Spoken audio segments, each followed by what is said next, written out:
This is the original esport racing game. This is iRacing.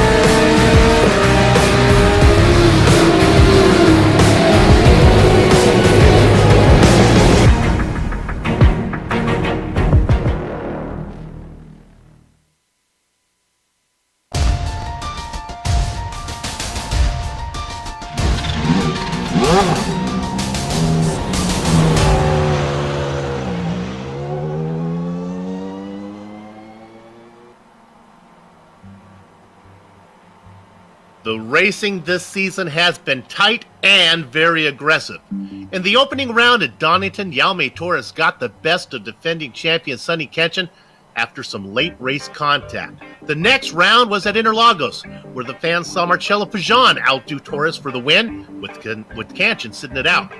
Next came Bathurst, where Kenshin and Torres made contact again. This time Torres got the worst of it, finishing 13th. Kenshin went on to win.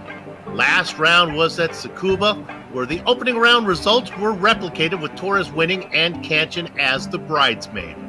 The story continues today as the MX-5 World Tour makes its round 5 stop at the Grand Prix circuit at the Nürburgring. And you can see all the simulated Mazda action from green flag to victory donuts live as it happens right here on the Global Sim Racing channel via the iRacing Esports Network. Guten Tag allerseits and welcome to the SimSports News Countdown to Green. Over the next 15 minutes, GSRC will bring you all the storylines, all the stats and facts you'll need to appreciate the MWT Round 5 event that will immediately follow. And here to do all of that is Johan Vanderbilt, joining yours truly, Bill Soups On, to bring you our Word's Eye view. Joe Peak has director duties armed with cameras provided by Dougie Beard. Johan, the Nürburgring is on the schedule twice. Airfare be damned will return here in 3 rounds to take on the Green Hell, but today the racing will be confined to the Grand Prix circuit. Yeah, most people will immediately think of the big and notorious Nordschleife when they hear Nürburgring, but today we will visit a slightly tamer Große Preisstrecke. This 5.1 kilometer course was added in 1984 to meet ever-increasing safety standards, and this addition was originally disliked very much by racing fans, who dubbed the track nicknames like Erstaatsring, which roughly translates to inferior substitute. But even though the original reception was poor, the track started to grow on racing fans and drivers alike and was described to capture the feel of an old classic racing track. And the track will feel as a classic as well in the MWT series, with long straights creating opportunities for drivers to stay close in each other's draft. But at the same time, there's a lot of opportunity to lose it as well, especially in the area between turn 1 and turn 4, where only one optimal racing line is featured, and drivers need to take this one perfectly if they don't want to lose connection to the rivals ahead. Qualifying is about to get underway, so before we go and see where things stand, let's quickly hop on board the GSRC Mazda MX-5 to get a driver's eye view from the Nürburgring Grand Prix strecke. Alright, we're in the GSRC MX-5, so let's do a lap around the Nürburgring. Haughoek will probably be a very popular place for overtakes, but because it's so sharp, it presents some problems. Drivers often tangle with each other here, and outbraking yourself during a pass attempt is pretty common. From there, you've got the Mercedes Arena. There's not a lot of heavy braking in this portion, though on rare occasions you do see side-by-side racing. Honestly, the most difficult part is this last chicane that leads you back to the main circuit. It's a little too fast for second gear, but kind of slow for third gear. Also, it rewards those who can really punch it and keep the car planted over the curbs. Finally, you get a little bit of a breather on your way down into Valvoline. Despite the fact that it's a decently long straight, overtaking into this plunging left-hander is pretty tough. You only brush the brakes, plus the racing line keeps you hugged to the left as much as possible on the exit. Ford is way slower, but also doesn't offer a good opportunity to get past your opponent. What you can do is make sure to get back on the gas as soon as the car will stick, because it's a pretty good run downhill towards Dunlop. This hairpin has a fair bit of banking, at least it's an unusual amount for a modern road circuit. But it's best to treat it like most hairpins. Square off the exit for a nice late apex and then apply the throttle. After that is the Schumacher S. With as little power as the MX-5 has, this is easily flat out. I wouldn't recommend going too wide, though it's not too terribly difficult. It'll just cost you quite a bit of time. As you drift the car back to the right side of the track, Michelin presents another chance to try and outbrake someone. But this left-hander is similar to Valvoline in that you don't want to track out too far in order to line up for Bilstein. You really don't need the brakes here except to hopefully rotate the car a little bit. But making sure you get a good run can make or break your race, because other than the front stretch, this is the longest acceleration zone of the track. With the tighter NGK chicane in the draft, many pass attempts will happen here. You can take a lot of curb, but it'll hurt your ability to apply the throttle sooner. From there, Coca-Cola has a rather wide radius, and since you don't get much speed on your way towards it, it's mostly a matter of coasting through. Once again, mash that gas pedal down and try to carry your speed onto the front stretch. Many will try to position themselves to defend or attack into the first hairpin. But hopefully, if you've kept it all together, you've now finished a lap around the Nürburgring.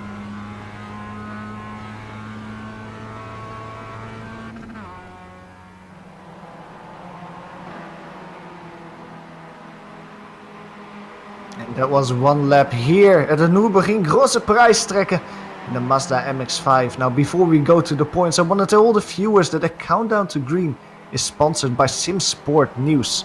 SimSport News is one of the leading sim racing news websites. It covers all broadcasted series on iRacing and is run by Jacob Tofts and Louise Emerton. Now, these two drivers are not just reporting, they're also racing, as SimSport News Racing competes in many official top-level iRacing series. And for more information, please visit their website at simsportnews.com. And now let's go ahead and show you the point standings for the top 5. First 3 drivers all have wins. Defending champion Sonny Ketchen has one, but above him is Jaume Torres. He's got a pair. You know, another win goes to Marcelo Fajan, down in third, 60 points out. Gianni Quintilier, he is solidly now on this graphic and had a career best second earlier this season at Bathurst. It was another career best for Nick Thyssen there. Last time out, he picked up a third place finish as he got his first podium in the MX-5 World Tour.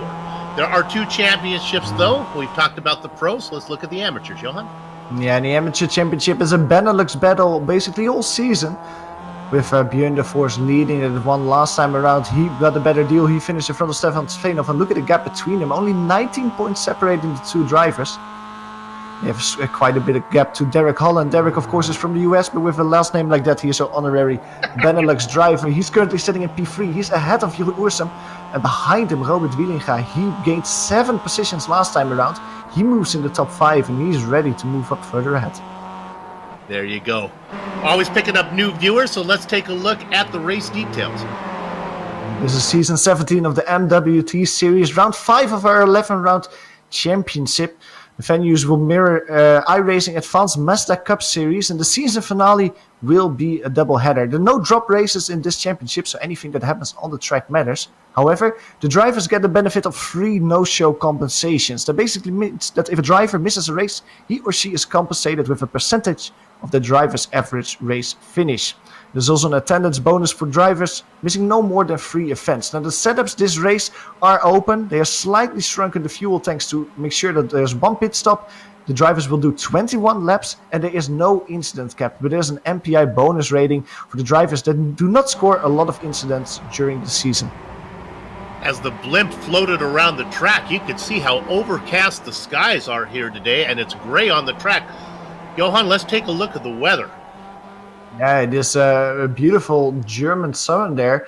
A very cloudy sky, 23 degrees Celsius. You can see there's 73 degrees Fahrenheit. Very cool temperatures, Soup. That kind of means that the MX-5s will have a lot of grip here at the Nürburgring. At the same time, the wind, not really heavy, but say medium heavy. 16 kilometers an hour, 10 miles per hour. So the drivers might struggle a little bit with that as well, especially if that wind picks up a little bit once the racing gets underway. Should give the drivers plenty of confidence, though, when it comes to grip on the track. A relatively small field here by MWT standards, only 15 drivers here. But a lot of the big names are here. Sonny Ketchen, Jaume Torres is here as well. Travis Wenke making a return. Yeah, and the driver that's currently sitting in pole position is Sonny Ketchen. We're looking at his nearest rival, Jaume Damascus Torres. He's currently sitting 0.3 of a second. Well, basically 2.5 tenths of a second behind Sonny Kenshin. Both of these drivers have one more lap to go. They're basically around the same point of the circuit if you switch between them. They of course run in a close qualifying, so they have the whole track to themselves. They'll be coming across the start-finish line for the final lap very soon. At the P3, it's currently Jean-Frère Penoy. He's actually quite close to Jaume, Bill, and that's, well, surprising. Jean-Frère is not one of the drivers that we usually see vying for a podium position, but his first qualifying lap is quite strong here. You know, it's fun. That's one of the advantages of doing a series where we get to see the same drivers come back week after week. It's fun to watch them progress, and Penoy really has been doing well racing out there in the 07 machine, sitting third in qualifying right now. He was a mid-packer at best, but now he's only, well, he pretty much put in the same qualifying time as Torres and just to tick off a Kenshin. Good for him. Yeah, that was something that we saw in practice as well, and I hope that we can see that in the race as well once it gets underway. That a lot of the top drivers, especially the pro drivers, were pace-wise so close to each other. Basically, 6-7 cars within 3-4 tenths of a second, and if they can't show that in race pace as well, it's going to be very exciting. We're looking at Jeroen Oersen, but maybe it's a good idea to switch to Tomas Torres, who's coming across the final corner as we speak. Let's see if he can get a pole position. Sonny Kenshin, however, is not going to complete his final lap. He's going to the pits, probably had an off track somewhere in this lap as Jaume is coming across the start finish line. He has to beat a 19.1. Coming across the line, it's only a 19.2 for him. And he has to start P2 at best. He did not improve. Ursum was able to get in a qualifying time. He sits down in 13th. Well, now he's in 14th as Michael Workman goes ahead and moves him down a spot. There's Michael, got in his lap, sitting in 13th. Yeah, going back to the pits to get a little drink before the racing gets underway. On screen at the moment is the 55, Clifford Eben. He's the only driver at the moment that hasn't set a qualifying time. Because of that, he's all the way down in P15. In practice, however, he was a little bit further up the grid. He was just outside of the top 10. So basically expect Clifford to be one of the podium contenders today in the Amateur Championship. Speaking of the Amateur Championship, one driver who won the championship, Kip Stevens, I see him entered in the event, but I don't think he's actually going to race with us as he did not put in a practice or a qualifying time. Just give him a shout out. Thanks for showing up anyway, Kip. Yeah, and talking about the Amateur Championship, we're looking at Christoph Sanchez at the moment. Maybe we have to drop one position down because Steph Veenhoff, he has put in a blistering qualifying time. 2:19.8. He sits with that, and let me just calculate that. Math is gonna go great. 9 tenths of a second in front of the nearest amateur driver. An immense gap for the Dutchman, who's sitting P7 overall, and of course pole position in the AM Championship. Really good lap from him so far. He still has one more opportunity to go, one more lap to go. Let's see if he can actually improve that time. He only needs to win 0.04 of a second to win another position. The next driver will be 5 tenths ahead of him. That will be a very, very difficult challenge. And the top two drivers in the AM Championship are here. We're looking at Van Hoff and, of course, Bjorn de Force, who sits about, I think about 19 points behind him, if I remember right. Steph Veenhoff now coming up to the NGK chicane.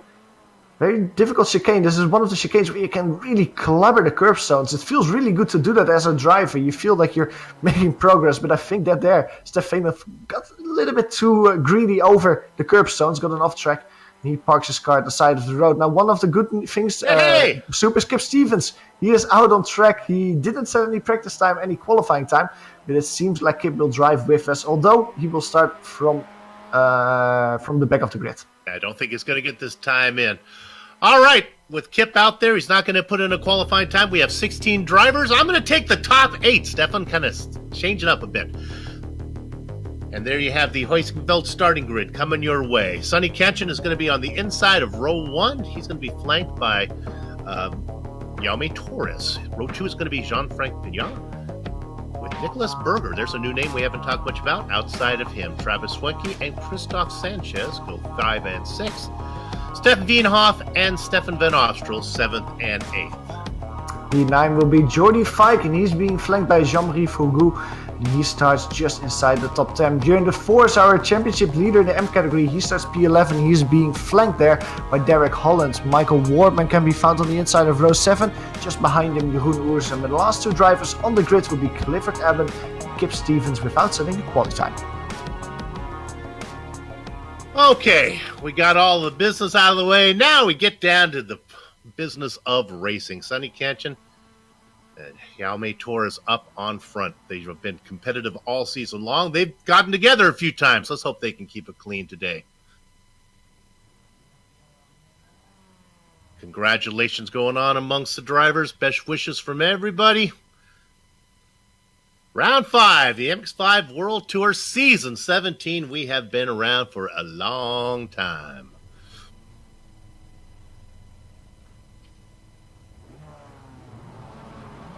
You can hear the engine start to harmonize.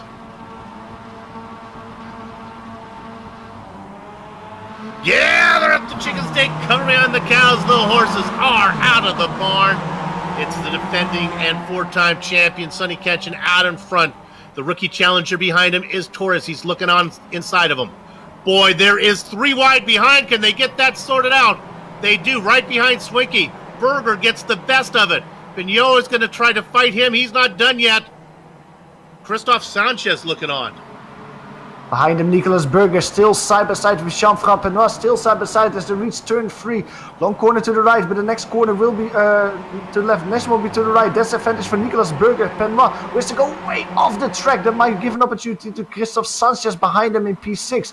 A lot of action going on between P2, P3. We can maybe go to a replay of that afterwards. P2 on the grid completely did not get away, and that caused a 3 wide moment. In the meantime, up front, it's Sonny Kenchen under heavy pressure by Jaume. Going towards the hairpin. Sonny Kenchen immediately defending very aggressively. They're completely diving to the inside, trying to block Jaume from making a move already. Lepon, they touch each other. Braking slightly to Nate Jaume. Hits Sonny Kenchen on the rear of his car. Both of them can continue, but that's the first contact today, Bill. Yeah. Jaume looked to the right. Sonny covered him. He went back to the left. Sonny covered that one too. And then Jaume said, okay, give you a little hello, I'm here. Now he gets right up behind him. That's Jaume in the yellow car, Kenchen up in front in the dark Asbury Motorsports colored machine. Boy, look at the Spanish driver trying to find some way around, cannot get it done. All field single file at the moment where Jaume is trying to find a way around it. Behind him, Travis Swanky will try to get that position, the P2 position away from him. He's eating popcorn at the moment very loudly as Jaume is getting a great run out of the Warsteiner curve as they're going through Van Bogen here. He took the inside, very great driving from him, very aggressive. Late moves from both of them. It is now Sonny Kenchen blocking the inside as they go towards the chicane. Who will break later? It's Jaume who's breaking slightly later, but he doesn't have the inside and he has to slot back in to the racing line. Travis Swanky had a great run through the chicane, however. Can he challenge a move now? On the outside of the final corner, he will not make it stick. Nicolas Berger is looking feisty as well, trying to profit from Travis Swanky going on the attack. A pair of teammates doing really well back there in 4th and 5th. Berger and Pignat, who both were able to avoid the early lap chaos that went on a little further back. 4 wide in the middle of the field. Stefan van Opstal, Björn de Vos, Clifford Evans, several drivers there. They were all caught up by Christophe Sanchez getting a slowdown penalty. 4 wide, 3 wide going towards turn 1. Will this go good? I think it will work out in the end. That's Clifford Evans who went to the inside and got all of them except for the guy in front, Jordy Fike. Nice racing from the 55. And that's Stefan van Opstal going around. He did the same thing as Stefanov did last time around. Just clubbed the curbs down a little bit too hard. Spins it around, no damage, just a little bruised ego. And as he continues on his way. Behind in the field, a good battle going on between Stefanov and Michael Wardman. Steph, of course, like I mentioned, he spun on lap 1. He's trying to fight his way forward.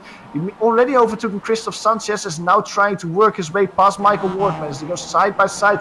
That is going into turn 5, turn 6. He is now on the outside, will run down towards the hairpin. He is completely get pushed off the track there by Michael Wardman. That might have hurt his suspension a little bit. What a move from Stefanov there on the grass on the outside of Jeroen Hursen. He gets that position but loses one to Christophe in the meantime. A pass in the grass. They are still side by side each other coming out of the corner on the outside. It's Workman. He's going to lose momentum. That's going to let Sanchez get the spot. Get him back into the mix. Here comes Venoff. Side by side through this very difficult corner. He understeered off the track before, almost steering into the back of Stefanov there. Michael Workman just saw that in time, steered away from him. Otherwise, it would have been a very nasty crash for both of them. We go back to single file. Let's see Stefanov and Christophe Sanchez can now drive away from the rest to the rear of Derek Holland. There are cars 1 through 5 up front, single file, 6 through 10, single file, and now these guys in the back have all got it sorted out a little bit. Let's look at the very back here. This is Kip Stevens, who got the late start working on Jeroen Ursum. He's going to get that pass made. Move the former AMA champion up 1 position now, up into 14th. Yeah, Kip Stevens, of course, didn't get any practice in front of them. Michael Workman is getting his way by Stefanov again, side by side through the chicane on the outside. Stefanov has more momentum as Michael Workman's car went bunny hopping over the curbstones there. That will hurt him. Late move from Kip Stevens, trying to get that position as well.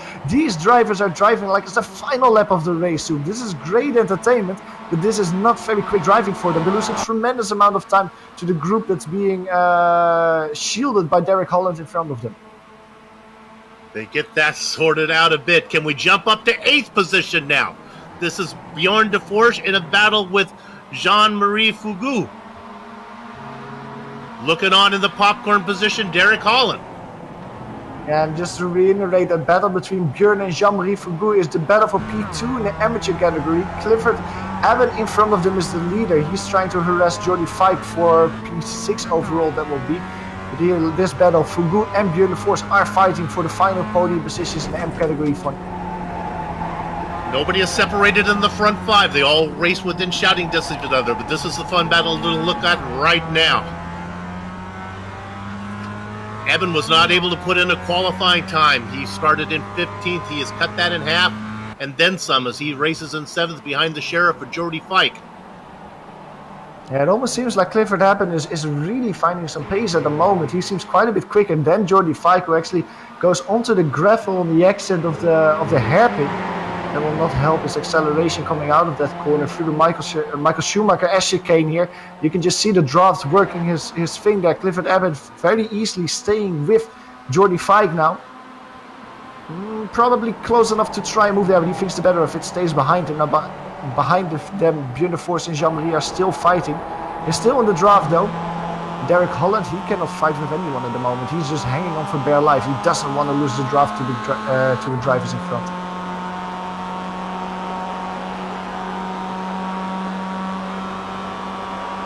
Riding on board, Jordi Fike looking back at the hard charger of Clifford Evan. Let's take a look at 2nd position when we get a chance, because I think that Travis Swenke is about had enough of following behind Torres here. Yeah, I think so as well. I think the Jaume is trying everything he can to get back to the rear of Sonny Kenshin and really get the maximum effect of the draft. He had a great final corner though, Jaume. You were saying that, Bill, and I saw how close Travis was. I was sure that he would try and move coming to turn 1, but the final corner just really protected Jaume from any opportunity behind. And he stays in P2 for now, closing the gap around 1 car length to Sonny Kenshin in front of him. Now this is a very difficult section, only 1 racing line. The cars are understeering very heavily here as you're trying to get as much speed as possible through these corners. Jaume is just navigating these tremendously. Yeah. He's cutting the gap by 1-2 car lengths more. He's right on the tail of Sonny Kenshin now. Really strong through the technical section was Torres indeed. You can tell as he gets right up on the back of Kenshin, and look at the gap that he put on Schwenke there, as Travis had a hard time staying with him. And one thing that I like about watching these two drivers fight is they both want to lead. They both are fighting for it. Even at these beginning parts of the race, you can see Jaume taking a little look at the inside of the hairpin there. He's the better of it. He doesn't go there. But Sonny Kenshin goes a little bit wide there on the exit of the hairpin. We saw that last time around, Jordi Fike doing the same thing. Sonny Kenshin, I think it was just too little to give Jaume an opportunity to put it side by side as they go through the Schumacher extricate with Travis Swenke behind. He's getting the double draft at the moment. He's gaining length very, very quickly. Yeah, Kenshin's bad exit, and Torres had to pinch off his corner and exit as well. That allowed Schwenke to get right back up there. These 5 cars all staying close together. Shout out to Berger and Vignale back there. Those guys, teammates, have been doing really well. Yeah, they're in a perfect opportunity to just let the top 3 fight it out in front of them.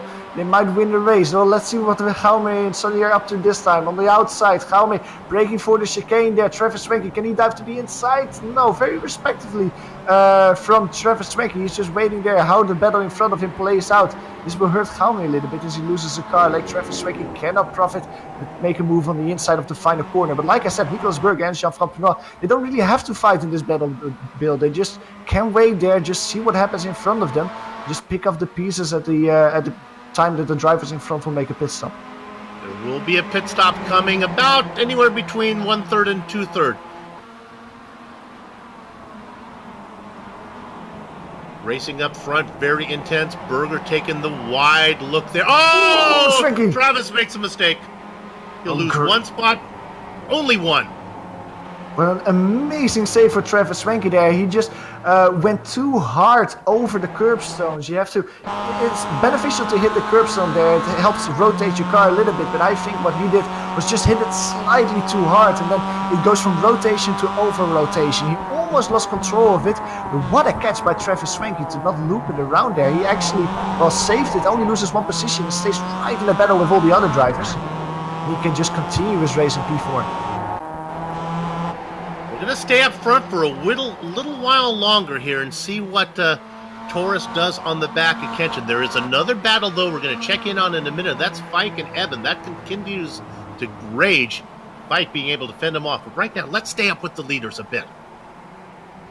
Yeah, you can feel fireworks in the air, excitement in the air. These drivers are really going for it. You can see Jaume there taking a very late braking look on the inside of the hairpin. They don't touch there. It was once again very close. Again, the left side tires off Sonny. And now they head down into 11, the left-hander. And coming up a bit there is Taurus, about a car length back. Now through 12, down the long backstretch, heading towards the chicane. This is where Sonny has gone defensive.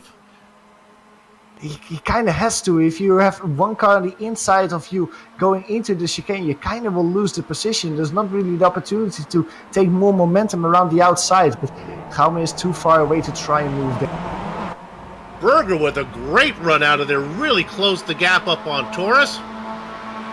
Schwenke in fourth now, wants that spot back that he lost after the mistake. And for the first time, Kenshin has a little bit of breathing room. Yeah, but it's a final corner from Jaume that just really pays dividends. You can see that on the back straight. Well, also the draft will help a little bit there. He just wins back 1-2 car lengths.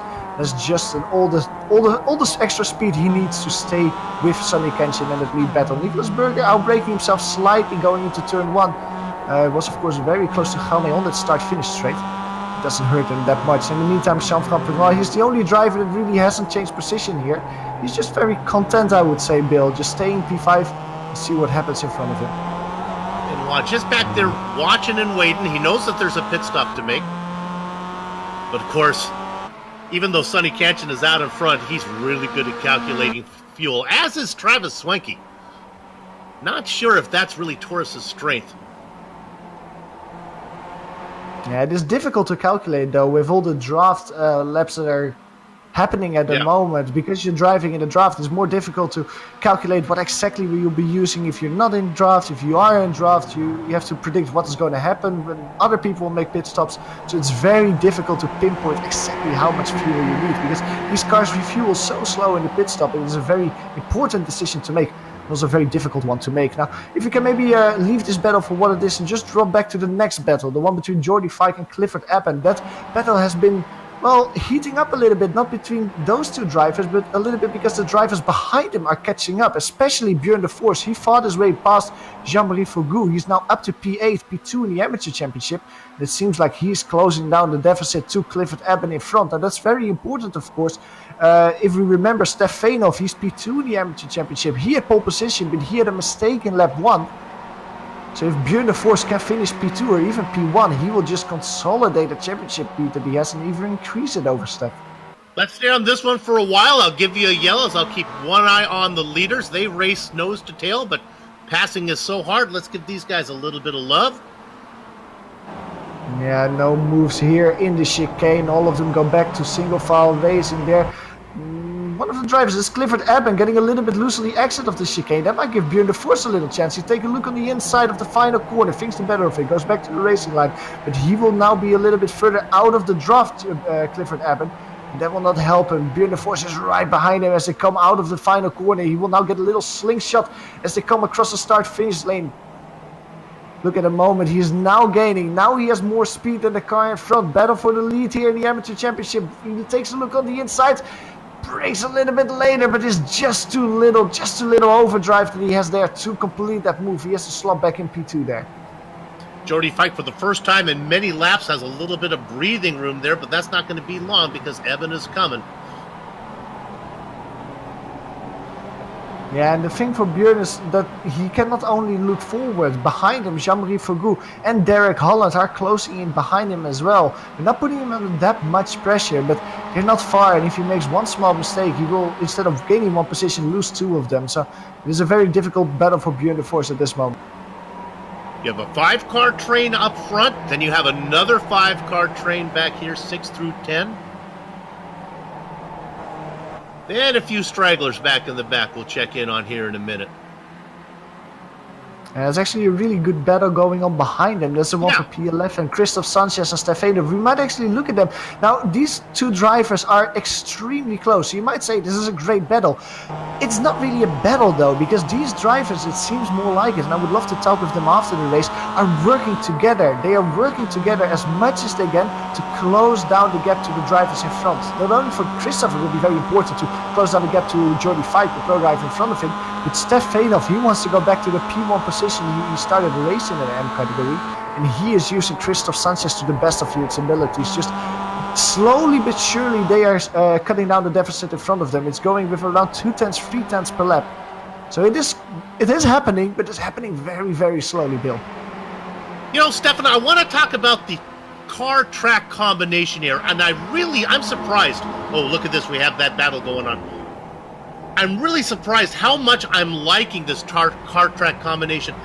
It's almost a draft track, but passing is very difficult. Slowdown penalty. Yeah, slowdown penalty for Abbott. That's a race leader in the amateur category, and this will really hurt him. He just cut too much of the chicane.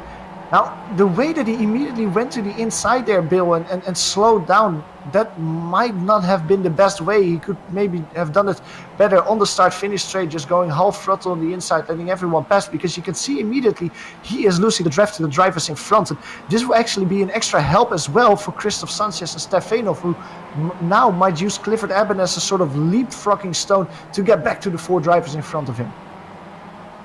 Yeah, if you can serve a slowdown. Here comes our first pit stop. That looks like Jeroen Ursum coming in. If you can serve the slowdown penalties in a... Oh, and Clifford Eben is off you don't the have to pay race. for it more than once. Oh, he's going to call it a day. Yeah, Clifford Eben went for a little spin there. He did the same thing as we saw several drivers do early in the race. Again at turn 3, just hitting the curb stones a little bit too hard, spinning it around. We go to a replay of the incident now. A lot of amateur drivers we saw that do earlier. Stefano most notoriously. Stefan van Opstal, of course, not an amateur driver, but did the same there. Just losing control of the car. Now he loses 2 positions with that to Christoph and Stefanov. He's not without a shot though, Bill. No, but he brought it 3 seconds behind. Yeah, but he did bring it back out. I thought he was done, but he's going to continue to race, so good for him. Just keep swimming. Let's check back in on the leaders. Absolutely nothing has changed. Kanchan, Torres, Berger, Swenke, and Yao back there, all racing 1 through 5. Swenke has made a couple stabs at Berger to try to get that podium spot back. They've all failed. And that's what, Johan, again, just to drill down on that point about the car track combination. It's a draft track kind of, but passing seems to be really tough for these guys. Yeah, it's almost like the perfect combination. Yeah. You have long straights, but you also have technical sections, especially that turn 1 to turn 4 arena section on the beginning of the circuit, where it is so just technical enough to really challenge the drivers, where it stretches it out enough and you really have to work to close it down again. And Well, you can see a lot of drivers being caught out by that section. Not only that, but it also means that you don't see continuous overtakes, and overtakes at the moment actually matter. We might see an overtake now for P4, that is Jean-Franc Benoit. He's putting pressure on Travis Swanky in front of him. Travis had a horrible final corner, and Jean-Franc on the outside as they go towards turn 1. It's a 180-degree corner to the right, so that's not the place that you want to be in, but braking later might help staying there. No, you cannot brake late enough and stay on the outside. Travis Swanky fence enough, he stays in P4. It seems like the straightaways are just long enough to almost let the driver slingshot you. It gets you there, but man, it's hard to finish the job. Great racing going on. They continue to race 1 through 5. Pit stops are coming, and that could really determine whatever you want to do. You don't want to lose the draft. You want to be able to at least come out close to where you were racing before. Absolutely. So if I was any of these drivers, I would just stay out as long as possible to see that you can use as much draft as possible. Now, Clifford Eben was one of the first drivers coming in for the pit stop. He's currently sitting in the pits at the moment. Kip Stevens is our first retiree of today. He had some connection issues, so he had to throw his head into the ring for the race today here at the Nürburgring. And the battle for P1 is still going on. We're looking at Jaume de Mazas Torres. Lap 9 of 21 laps. We're almost at the halfway point of the race. So I would imagine that these drivers are thinking about their pit stops, that they are coming in soon. When you're about to come in for your pit stop, you want to move through this pack a little bit. You don't want to come in as the P5, the last driver in this pack. You want to lead it. So I would imagine some of these drivers fighting for a move forward and really get the advantage, the first advantage in their pit strategy like that. And if it is a disadvantage to lead the pack, then that should really hurt drivers like Kanchan and Fike, who have been both out in front of the peloton, I think that's what they call it in bicycle racing. Those guys have been out in front the whole way.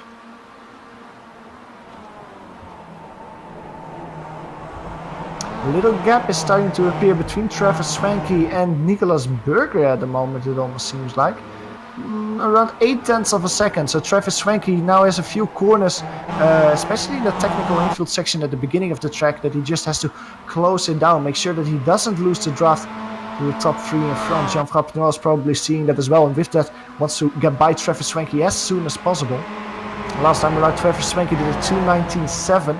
The 3 drivers in front all did a 2:19.4, except Sonny Kenshin with a 2:19.6. So he has to pick up the pace a little bit if he doesn't want to lose connection with the rest. I have worried that was going to happen, but it hasn't yet. Let's go back and look at this battle here in 8th spot. And this is the battle that's happening behind or this is basically the battle for P2 in the amateur category. Yeah. Derek Holland is trying to take that away from Jean-Marie Fogu. Here in the infield section, it's very difficult to overtake, and at outside line for Derek Holland didn't pay dividends. You can see that because of the inferior racing line, both of them had to take because of the battle. They're losing connection to Björn de Vos immediately, who's just trying to draft away with Jordi Fike from these 2 drivers behind. Now, let's actually look at the gap between Christoph Sanchez. Last time around, Christoph Sanchez was a little bit slower together with Stefanov, so they're not closing down as quick as they did earlier in the race. And Christoph Sanchez and Stefanov have really to pick up the pace a little bit, a few more tenths per lap if they want to fight for that P6 position overall. I've been watching those guys back in 10th, and they've been very well behaved. Let's stay on there. So you can see the Veenhoff behind, almost just happy to stay there. Not putting any pressure on Sanchez at all. Yeah, I think that Stefanov just wants to stay there as long as possible. Now let's go maybe to P2, because the battle between Jaume de Mazas Torres and Nicolas Berger was heating up as we were going there. However, Nicolas Berger has lost a little bit of touch. But this battle is heating up. You could see Nicolas Berger putting a lot of pressure on Jaume in the infield section. It didn't work, however, and Jaume is responding with that by putting pressure on Sonny Kenshin. He hasn't been this close as they're reaching the chicane section of the track in the last few laps. He's actually coasting a little bit before they go to the braking zone, just not trying to make a move at this point of the race, just saving some extra fuel. So both of them will stay out for another lap. Let's see if one of those drivers behind them come in. No, all of them will stay there, stay out for another lap. In the meantime, you can see Travis Swanky has found connection again with the rest. So no breakaway from P4. The whole top 5 stays together. Swanky had a really good run through the last chicane, picked up 2 or 3 car lengths. Now you got to worry that the French driver can hang on. Yeah, exactly. Jean-François Pinot is falling a little bit away. In the meantime, Derek Holland is making his pit stop. He's kind of the first driver to make a pit stop that was fighting with a lot of other drivers. So let's see where he comes out, where he will shake out when all the pit stops are said and done. Michael Warpen is also coming in for his first pit stop. Ursum, the only lead lap car that has made a stop, but he was racing at the back of the pack. I don't expect him to be able to leapfrog these guys. Holland, a veteran of this series, had a great run last night. They raced on the very same track, the very same cars in the Advanced Mazda Cup we carried here on GSRC on Friday nights or Saturday mornings, I guess, depending on your location on the globe. Yeah, that's of course very nice that those races are simultaneous, both in the Advanced Mazda and in the MWT. It just really helps get some extra practice in, some extra race practice under heavy pressure, heavy battling, of course, to really prepare yourself for a race like this in MWT. You can see basically the whole race long. Doesn't feel like a typical race, Bill, for me. It almost feels like the drivers are fighting more than we expect them to do in the first stint. You see a lot of drivers just taking looks on the inside, and especially maybe not in the top 5, but behind them, a lot of moves happening for positions there. So it's a little bit different than we usually see. Jaume Damasastorius once again is just closing down to Sonny Kenshin, especially in this section of the track. Turn 10, turn 11, the Warsteiner Couver. That's where he really catches up to the Australian. As they're coming out of it, however, and go towards the final chicane. He's losing a little bit of that connection though, and Nicolas Berger is trying to catch up. Spoiler alert, if you don't want to hear the results of that race from last night, cover your ears for the next 5 seconds, starting now. Sonny Kenshin, whoa, careful through the chicane, there was Taurus. Sonny Kenshin was able to get the win, and he had an easy time of it, having a much harder time of it now. Okay, uncover your ear! Pit stops were made. Holland and Workman both come out. Holland comfortably ahead of Workman. Holland racing in 12th. Yeah, and Jordi Fike is the next driver that will come off here. Spits up. I think Jordi Fike, that will be an interesting driver because he was in the same pack as Derek Holland was. So let's see if those two drivers will be together with each other once Jordi Fike comes out. Behind him, Christoph Sanchez and Stefanov are coming in for their pit stop as well. And let's see, these two drivers, of course, were basically drafting with each other all the time. I think Stefanov will have a very short pit stop compared to Christoph Sanchez, who did all the heavy lifting, trying to break the wind flow in front of him. Let's see if Stefanov, because of that, actually can catch up with Jordi Fike in front of him, because he has a shorter pit stop. Both of the drivers are standing still. Stefanov didn't get a good braking momentum there. He had a little hitch before he finally got his car stationary. That might have cost him half a second in the pit lane. Jordi Fike is getting away again. Holland is through pit entrance. Fike is rolling. Here comes Holland. These guys were racing together. We thought that maybe Holland might be able to jump him with a faster time. But Fike gets well out in front. Can he get it revved up? Holland gets around both Sanchez and Wienhoff. Yeah, but this is really important though, because Derek Holland is 100% a stepping stone now for Christoph Sanchez and Stefanov behind. And once those other drivers in that second group, Björn de Vries, Jean-Marie Foucault, will make their pit stops as well, I think that will basically go from a 4-car to a 6-car battle for P6 overall and for the amateur victory here at the Nürburgring. Good job from those guys, from Sanchez and Wienhoff back there, working together and getting themselves back in the hunt. Top 4 cars now in a train. Jean-Frank Pignat trying to hang in there if he can. Yeah, he's still within a second, but it's getting closer and closer to above 1 second. And then it's going to be hard for the French driver to hang on. Now, one good thing for Jean-Francois, he basically has been P5 all race long, and that means that he could probably save a little bit more fuel than the drivers in front. That might have helped him with the pit stop. Sonny Kenshin settling a dummy there. 3 drivers are falling for it or just plan to come in for the pit stop. Nicolas Berger, Travis Swanky and Jean-François Pinot. But out there are Jaume Damasastorius and Sonny Kenshin. They go at it for another lap. Oh, that's very late braking. That's a crash in the pit lane. Jean-François Pinot completely misses his braking point. Slams the wall, barely avoids Travis Swanky there. What a great job of sacrificing himself. He's got to, I imagine, pick up a speeding penalty on that one, but he avoided Swanky, turned it to the left. Watch this, so that he doesn't get into the car in front of him. What happened here? I think he was just looking at the cars in front or maybe changing some settings on the steering wheel last moment. Completely missed his brake, but like you say, great avoidance from him to not hit Travis Swanky. But I think there will be more than just a pit stop for the French driver. He will have some damage as well. Yeah, my guess is he was busy changing knobs there and doing some settings.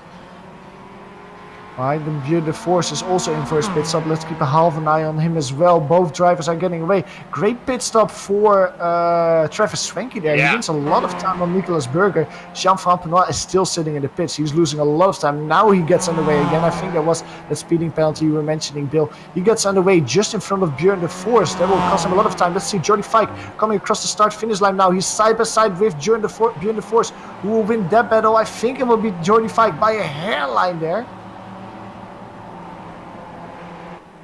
Behind him though, the battle for Christophe Sanchez, Stefan of Derek Holland, they didn't get the connection, that stepping stone that I imagined.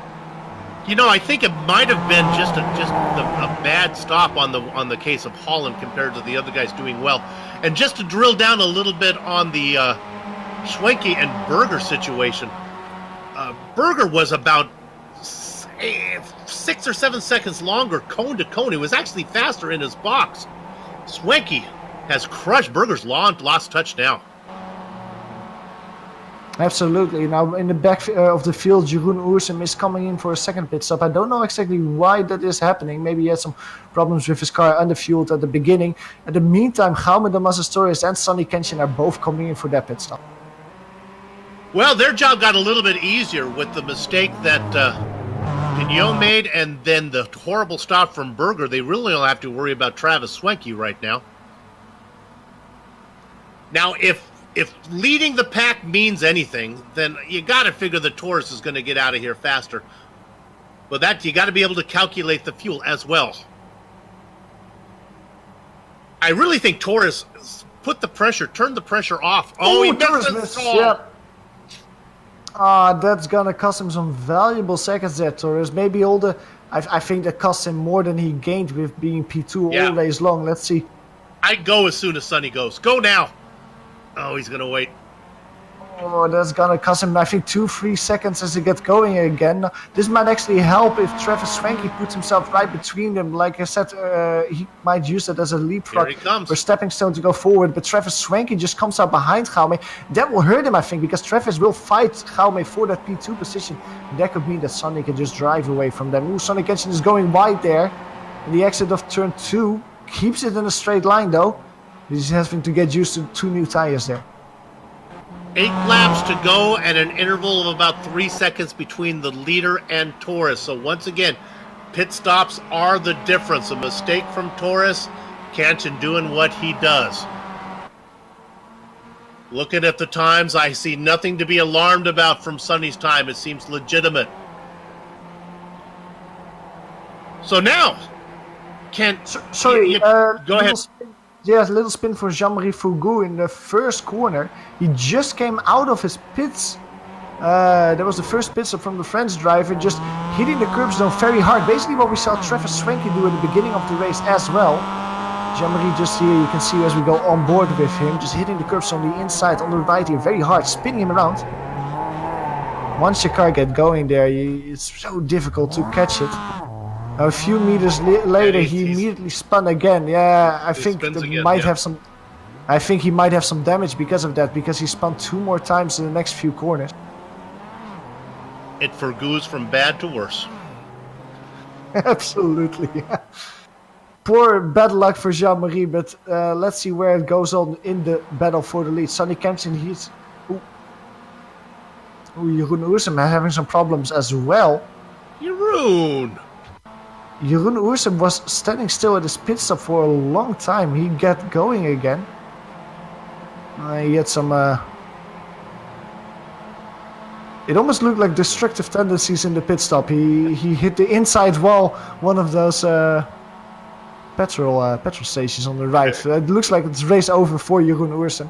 But like I was saying, in the meantime, the battle for the lead, Sonny Kenshin is still way out in front. The gap between him and Damascus Torres as they come over start-finish line, 3.5 seconds. And all because Jaume missed his pit stall. Behind him, Travis Swanky is putting some pressure on the Iberian driver in front of him. Not going side by side there, but he's very close, and Jaume will know that. Well, it's interesting, though, when you think about it. If we think about it a little bit farther, it was Kanchan, Torres, and Swanky. They were nose to tail before the pit cycle opened up. Swanky came in, had a legitimate stop. Torres had a mistake, still got out in front of Swanky, but somehow, once again, when it comes to pit stops, nobody's better than Sonny Kanchan. Boy, to be fast and good in a pit stop as well. It's like a pretty girl who can sing. Do you really need to be both? He really got everything there, and it's really paying dividends for Sonny Kenshin here in the race. Now, this battle, of course, is very exciting between Jaume and Travis Swanky, but maybe we can put some focus on, we can maybe stay looking at this, but I want to talk about Björn de Vos and Stef Veenhoff. Those are P1 and P2 in the M Championship. They're driving P7 and P9 overall. The gap between them at the moment is around 4 seconds. However, Stef Veenhoff, last lap around, 7/10 quicker than Björn de Vos in front of him. I think that it will take around 5 laps before Stef Veenhoff will be right on the rear of his Belgian rival, and that will be for the victory in the M Championship, and I also think for the lead in the championship. So a battle to keep our eye on as the race is going to the end stages. Well, with 7 to go, and Jean-Marie Fugu taking his car into pit lane right now. There's 12 cars out on the track. How about we pay a little bills for Trips back markers shout out? What do you got there? Well, let's go to P12 first. Michael Wardman, he's one of the drivers that had a lot of excitement at the beginning part of the race. There's a little bit in no man's land at the moment. He's driving there in P12. He's trying to follow Stefan van Opstal. Stefan was one of the drivers that got caught out with the curbstone on the inside of turn 2, spun it around, trying to do a recovery race. Currently in P11, Derek Holland. He's our P3 driver in the M Championship. Just inside the top 10, winning 2 positions so far in the race, and he is behind Stef Veenhoff. We just mentioned him. He's still following the rear of Christoph Sanchez, trying to follow the draft. A little bit of extra speed doing so. Christoph Sanchez in front, dropping 2 positions since his race started. He is driving now in P8. Björn de Vos, we mentioned him before. He's the leader in the championship today. And also the leader in the M class today here at the Nürburgring. He's driving P7 overall. He's not that far behind Jordi Fike, who was a little bit further down at the beginning of the race. Now all the way up to P6, winning 3 positions so far this race. And let's name one more driver as he's not that far in front of Jordi Fike. That's Jean-Francois Penoy. He of course had some trouble before he came into the pits. He's still going, however. He drives P5 overall, 20 seconds behind Sonny Kenshin. And there's Trips back marker shout out that took us through most of the field. Let's go ahead and finish it up. How about 4th position, Nicholas Berger? He's got 6.5 seconds to get to Swanky. About 7/10 seconds on the French driver who's running in behind him. No, about 10 seconds. Sorry, I missed a digit. Let's go up to 2nd position, our best battle on the track. This is Torres with Swanky right behind him. And of course, these guys are about 3 seconds behind Sonny Kenshin. Now, I was mentioning that battle between Björn de Vos and Stef Veenhoff. I mentioned that Stef Veenhoff won 7/10 the previous lap. Last lap, however, was only 4/10 seconds. So Stef Veenhoff, with that kind of pace difference, it will not be enough for the Dutch driver to close down the gap to Björn before the race is over. Like we mentioned, 6 more laps to go. There's a lot of opportunities to win time, a lot of opportunities to lose it as well. Battle for P2, however, look at that. Travis Swanky taking a look on the inside of Jaume Torres there. Just selling a dummy, going back to the racing line as he reached the corner. Yeah, I think Travis is smart enough to know he doesn't have the pace to drive away from Torres. Maybe he's just trying to feel it out. Now, usually I would think that you want to wait till the last lap to make your pass, but with passes being so difficult here, my gut tells me if you have the opportunity, Johan, you better take it. Yeah, absolutely. Track position seems to be key this on this track, this race so far. I wouldn't be surprised to see Travis Swanky just try it in one of the next laps. Just see if he can surprise Jaume. Jaume is a very good defensive driver. We've seen it multiple times in this season. And I think by just trying a move and see if you can surprise him by a late braking maneuver, that's really how you get that P2 position away from him. We could see Jaume make a little mistake as well a few corners ago. There was on the exit of the Warsteiner curve. He took he just understeered off the track, took a line through the gravel. If he just keeps making mistakes like that, Trevor Swanky at one point would just say, I'm going to get it now, and just dive it to the inside, try to get a P2 position away. Hey, we haven't seen many passes. Maybe get a replay of this one. 10th position, Stefan Van Opstroll, who we really haven't talked very much about, just made a pass on Derek Holland. Not sure if we're going to be able to see it or not. But yeah, it happened. Passing is so difficult. Here we go. Yeah, well, he's basically showing the leaders how it's supposed to be done. A great move from Stefan Van Opstroll there. He's, of course, one of the drivers that's trying to recover. Had a great run out of the Warsteiner curve. Used the draft, got to the inside. Not a lot of defending from Derek Holland as well. And just got by. And well, as the race is going, however, Derek Holland got the position back as they went to turn 1. Yeah, he's now in front of them again. I thought that Stefan Opstroll would actually drive away, but it seems like Derek Holland is selling his height very expensive there. Just really fighting for that P10 position. We have a special honor every night in the Advanced Mazda Cup. The Queen of the Ball goes to the driver that puts on the best show. Derek Holland was our first winner of that one. He's trying to follow it up here today by fending off Van Opstroll, who's very quick, but trying to work. Van Opstroll qualified in 8th. Let's see. Stefan's got to run here. Tries it one more time. Going to peek on to the right. Dives it in and can't finish it. Look at Holland fight back on the outside. Put it out on the sand. Get a little drive off of there. Try it again next lap. Great fighting between the two. And this, of course, is for P10. This is a little bit further down the grid, but even though this is a great battle to watch, but a good battle to watch as well is the one for P2 with only 4 laps to go, basically, before the race is over. Jaume is still in front of Trevor Swanky as they come around the final corner at the moment.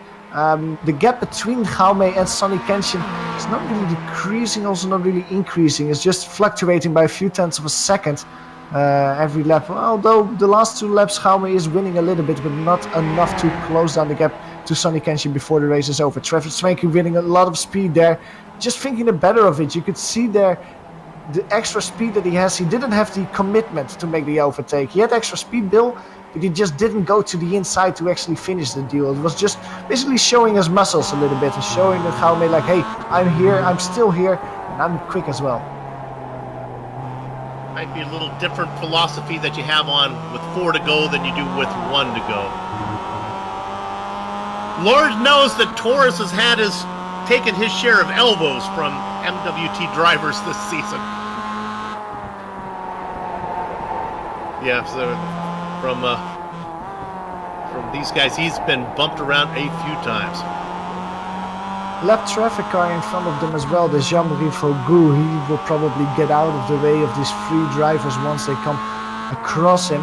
That might actually give Sonny Kenshin and also Jaume a little bit of draft as they go over this very long straights. As they go through the hairpin, you can see there Jaume just taking way too much speed in that corner. Understeering off the track, going through the gravel, that will not help his lap time. Trevor Swanky is right behind him as they go through the Schumacher S chicane there.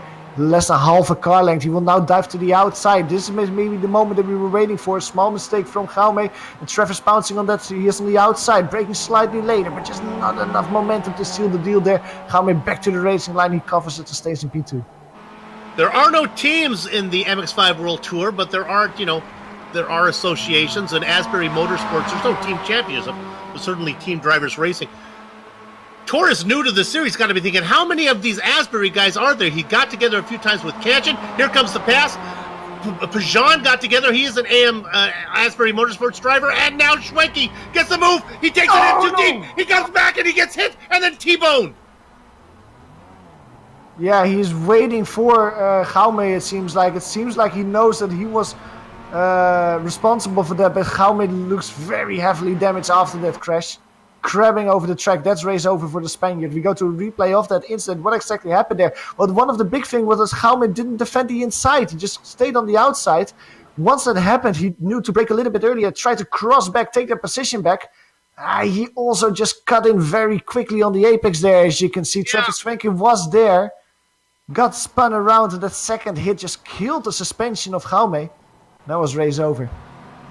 I want to be a little bit cautious about making calls here on air, but honestly, from that look, Travis has to put the car somewhere, so I don't really know if that exactly. really was on him. Yeah, he at least completely ground down to a halt, it seemed like, to apologize and let Gaume get that position back. But once Gaume got going again, or couldn't get going again, he put the throttle on. Now this might actually give an opportunity to Nicolas Berger, who's right behind Travis Swanky now. So the battle for P2 is still going. There's a little match between the two drivers as they reach turn 1. The battle is still going, but Gaume has been replaced by Nicolas Berger, who's now in fighting for a podium position. Swanky's car might be wounded a little bit. Certainly may not have the straight line speed after nosing into the driver's side door of Taurus. 3 to go. Ooh, almost losing control. Travis Swanky there on the exit of turn 4. He can just barely control it, and that will lose him a lot of time to Nicolas Berger. Nicolas, who almost lost connection in the infield section, immediately catches up again, and this might be the opportunity that Nicolas needed, because now there's a bunch of long straights coming. And will be easier for Nicolas to stay with Travis in front in the draw. Yeah, Berger's going to get him now. He's going to see if he wants. He's going to wait as they work through 11 down into 12 right now. Might have an opportunity into the chicane. Let's see what type of drive Travis gets out of that corner. Pretty good. Boy, Berger's a long way back. Not sure if he's going to get there before they get to the chicane. Yeah, the good thing though for Nicolas is he doesn't have to do it here. If he just stays close through the chicane, he can try and move going into turn. He waits. Now into 16. This kind of sweeping right-hand hairpin. You go around, you go around, you go around, you come out. Now you want to get a good drive down the front straight. Make a chance, pass into Okayama. 2 car lengths back. Not going to get there. 1 car length back. Schwenke defends. He's going to peak. Berger dives it in. Schwenke closes the door. Very late move there from Nicolas Berger. He tried to sell the dummy that he was going to take it around the outside, but on the last moment he sent it to the inside. Braked a little bit later. When he eased off it, it was just all damage done, and Travis Swanky had the inside of the corner. But Nicolas Berger wants that P2 position, that's clear. And he's not waiting till the last lap as well. He just wants that track position as soon as he can get it. Now maybe you can go back as well to P6, because I was mentioning Björn de Vos and Stef Veenhoff with Christoph Sanchez in the middle as well. That group of drivers has completely caught up to each other. So the car in the middle, that's a pro driver. We don't have to focus on that one. But the 2 drivers in front and in the back, they are fighting for the lead and for the victory in the AM Championship. That did tighten up what we thought might happen. These guys have been racing together all race long, and now it's a 3-car battle. Let's go back up to P2 right now. I think Berger's got to run. See if he's going to force the issue. He's right behind him. It's a good drive out of here. Here we go. Yeah, trying to take a look on the outside. Travis covers that, then goes to the inside. As they reach turn 10 here, both under braking. Travis Swanky takes a lot of momentum. You can see Nicolas Berger just very cautious there. Brakes a little bit too much. And that gives the position back to Travis Swanky. I was always thinking that Nicolas Berger had that sealed and done. Round 2 of this battle in this lap as they go towards the chicane. It is Travis Swanky defending the inside. Nicolas Berger has to go around the outside now, the long side. But he has a nose length ahead. Who will brake later? And is Travis Swanky who brakes later side by side? Hit each other once again. Contact between these 2 drivers. No significant damage though. The most significant damage that's being done is Nicolas Berger losing quite a bit of time to Travis Swanky. Few car lengths between the 2 now. Boy, you can see Schwenke really confident under braking as he takes it in, able to blow it up and get to the apex. Oh, sorry, Björn de Vos completely messing up the chicane.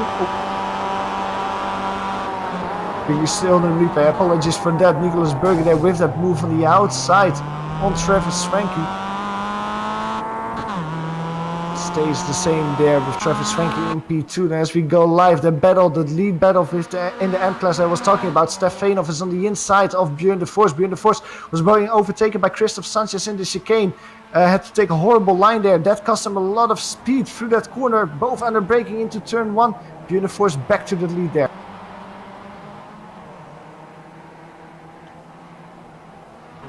So my memory, look at my notes. It was Sanchez who was ahead of Veenhoff for most of the race, right, in that battle. And now he's going to pick up the pass made here. Still side by side for the lead. Stefanov now will have the outside. This will be a difficult one. Yeah, he has to give that position back, but getting the crisscross back on him now on the outside as they go towards turn 5. He has more momentum there.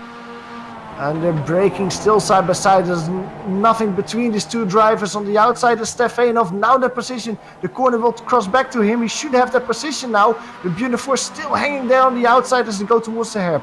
We can stay up. We can stay on this one. Kancha just going through 11 right now. He's got a ways to go. We can stay on this battle. This is heating up on this last lap. Yeah, it's Beautifort once again in front of Stefanov now. Now it's single file again. This is a long run down towards turn 10. And Stefanov will need that drive to close down the gap. That settles down. Our leader just getting to the chicane right now. It's been a good run for Sonny Kenshin. Wire to wire, he had to work it though.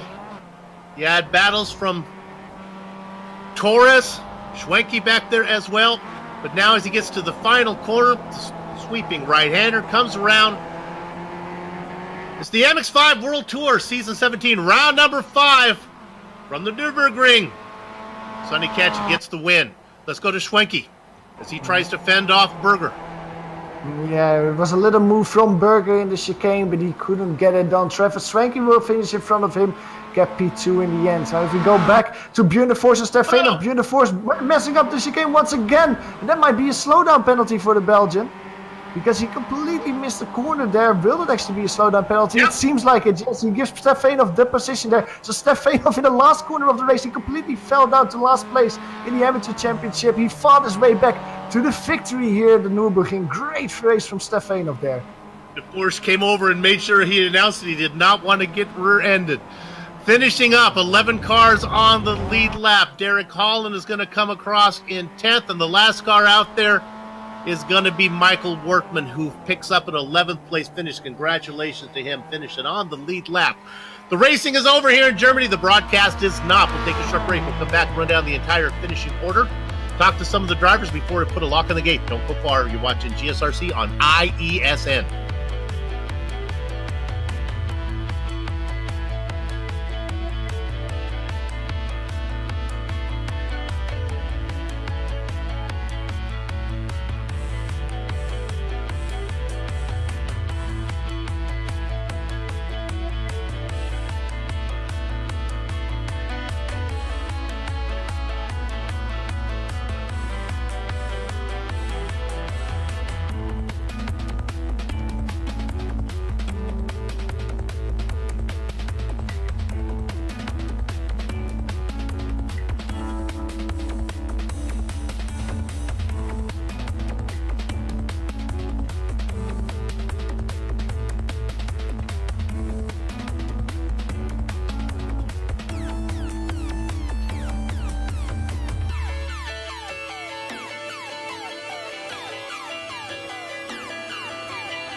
Welcome back to the Heusenfeld Wrap-Up Show, streaming your way on the Global Sim Racing channel via the iRacing Esports Network.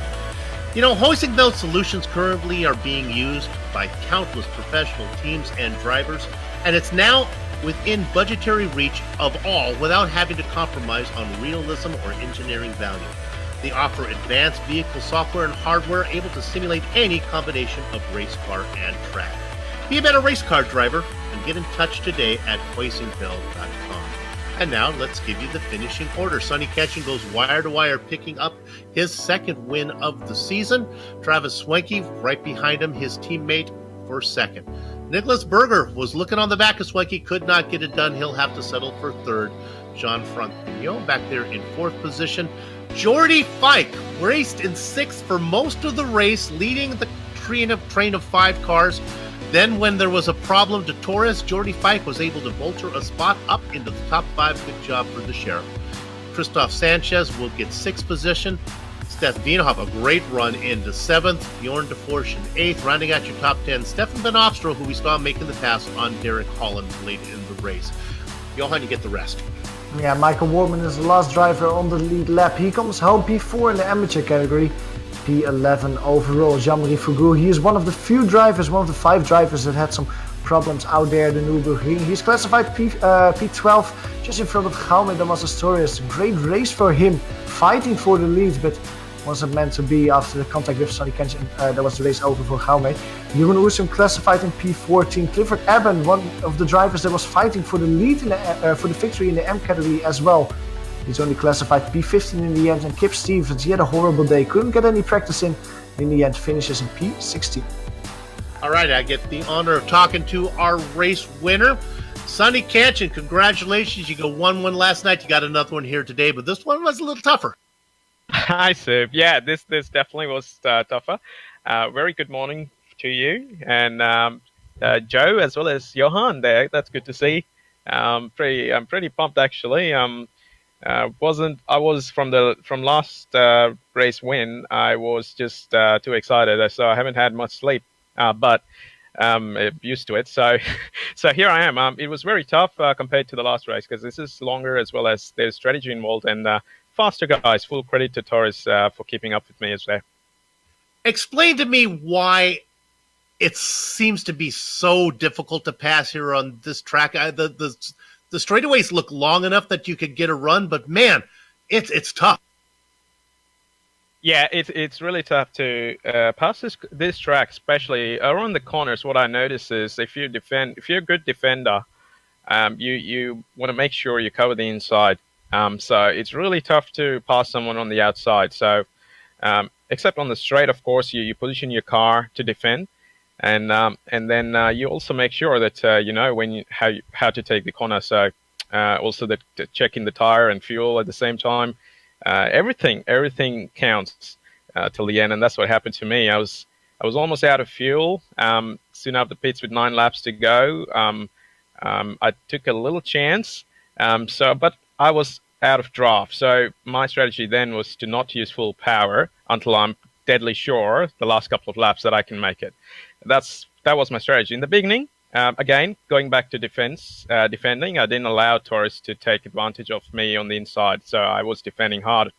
That's how it goes. Yeah, it was clear you were protecting that position. All right, let's look ahead. I know you like to put in practice, but we're going to Spa. Do you really need to practice for Spa, or can you do that one in your sleep? It's still a little bit of practice required. I mean, with the new build updates to the engine, everything's quite different with the setups. I've got to tweak here and there, so practice is still needed. But Spa is going to be another thing. So hopefully there's a bit of luck as well as skill there. So it's going to be a little easier to get a pass there at Spa. Hey, it's fun to watch your race. Congratulations. You pick up your second win of the season. Good luck to you the rest of the way.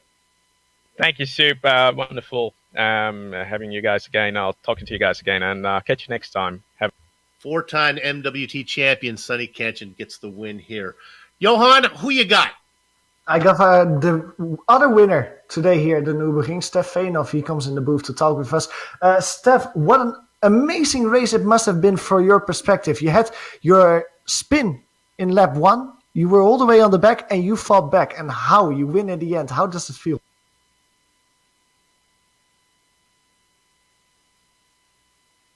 I don't think we're getting stuff at the moment. Tell you what, let's take him out for a second. We'll bring him back. I'll talk to Travis Swenke, our second place finisher, and then we'll bring Steph back in. Travis, you got a copy? Yeah, sure do. Oh man, I don't know about you. I don't know if it's fun to drive, but it is fun to watch racing here on the Grand Prix circuit at the Nürburgring.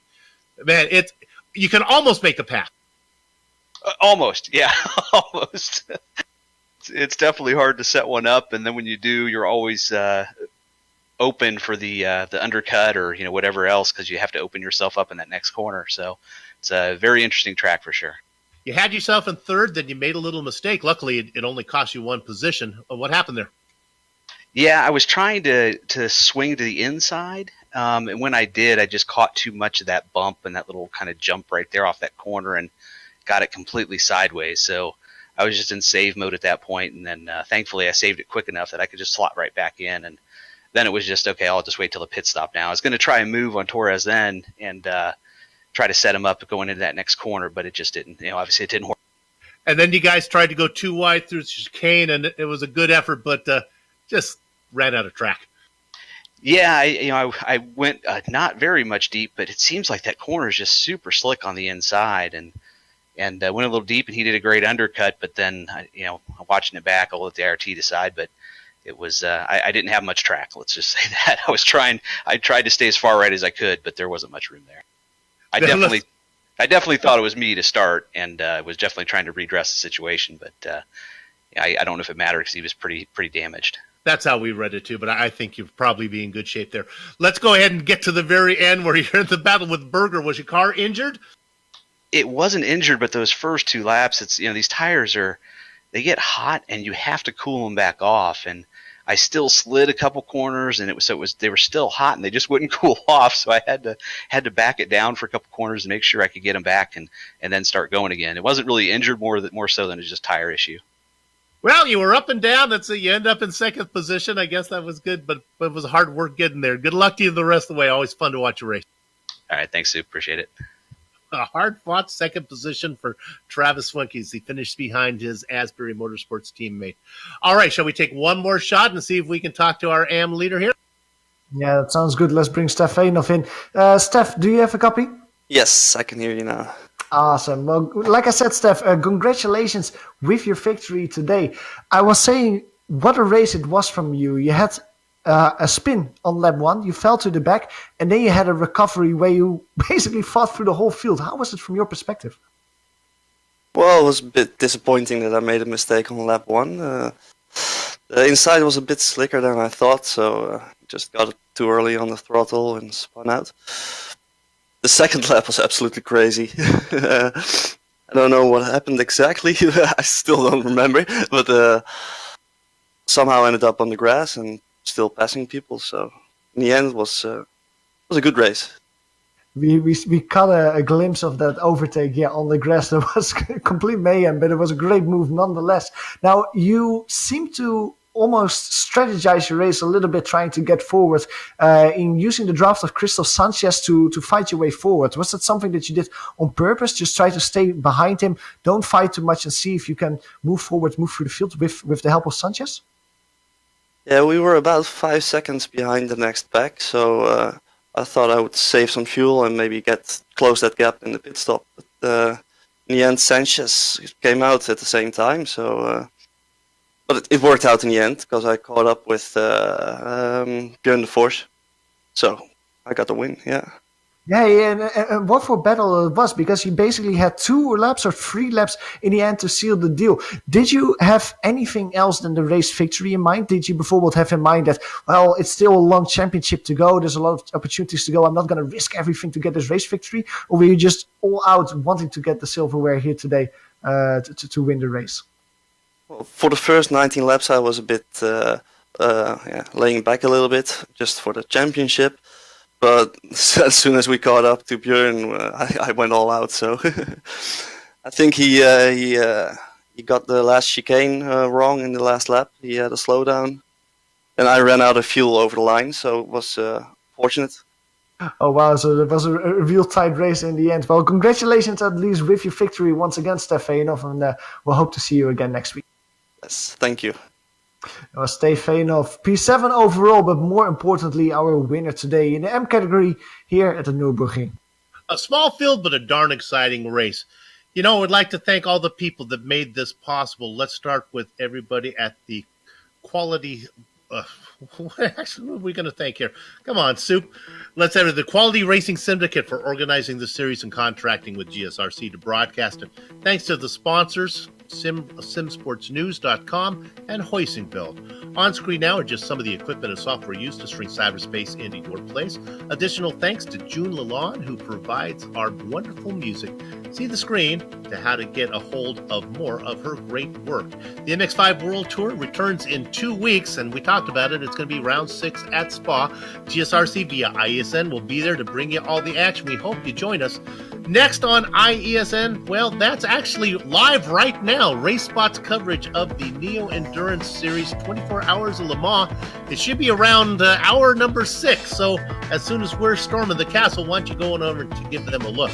Sliding across your screen now are just some of the upcoming broadcasts on GSRC. You want to know about us?